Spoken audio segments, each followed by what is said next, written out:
au niveau de notre jeunesse, il y a eu un moment où on était bloqué parce que les jeunes avaient beaucoup de projets, mais par manque de moyens, les jeunes ne pouvaient pas réaliser certains projets.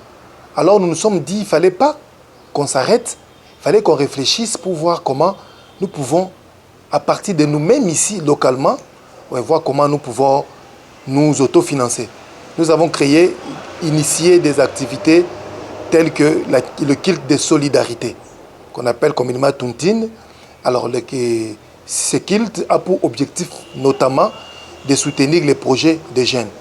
Donc, chaque presbytère se regroupe, tout dépend du nombre de paroisses. On a des presbytères de 10 paroisses, de 12, de 15, ainsi de suite.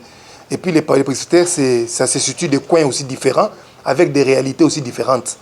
Alors, pour les presbytères un peu proches de la ville, ils contribuent avec $50 par paroisse. Alors, il y a des presbytères de 10 paroisses. S'ils ont $500, on remet à une paroisse et la paroisse commence une activité. Alors, notamment une activité qui peut leur aider à régénérer des moyens pour leur permettre de réaliser certains projets. Hormis cela, dans des paroisses, il n'y a pas que des activités de solidarité ou de tontine.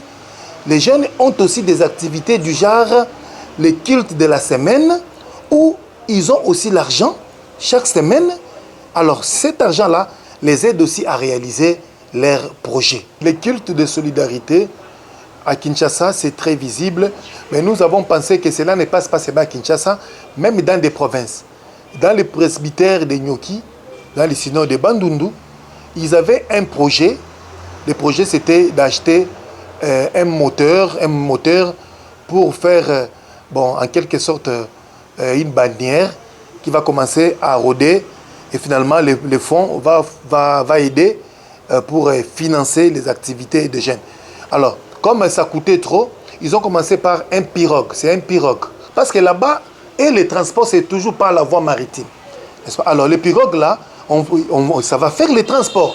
Ça va transporter les gens du village en village. Et les villages en village. Et les gens là vont payer l'argent. Et d'autres argent va servir pour l'entretien du pirogue. Et d'autres pour soutenir les activités des jeunes de ces côtés-là.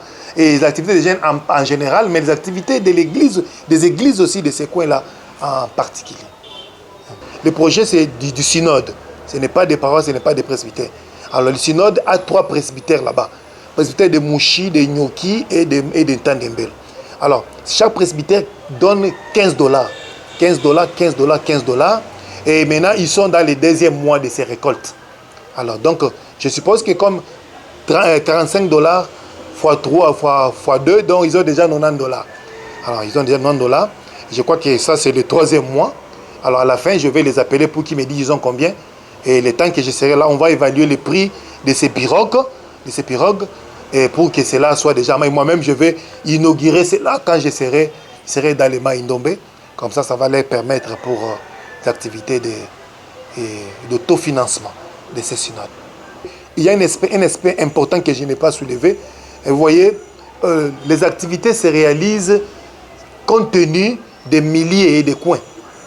Ceux qui sont dans les centres-villes, ils construisent des maisons.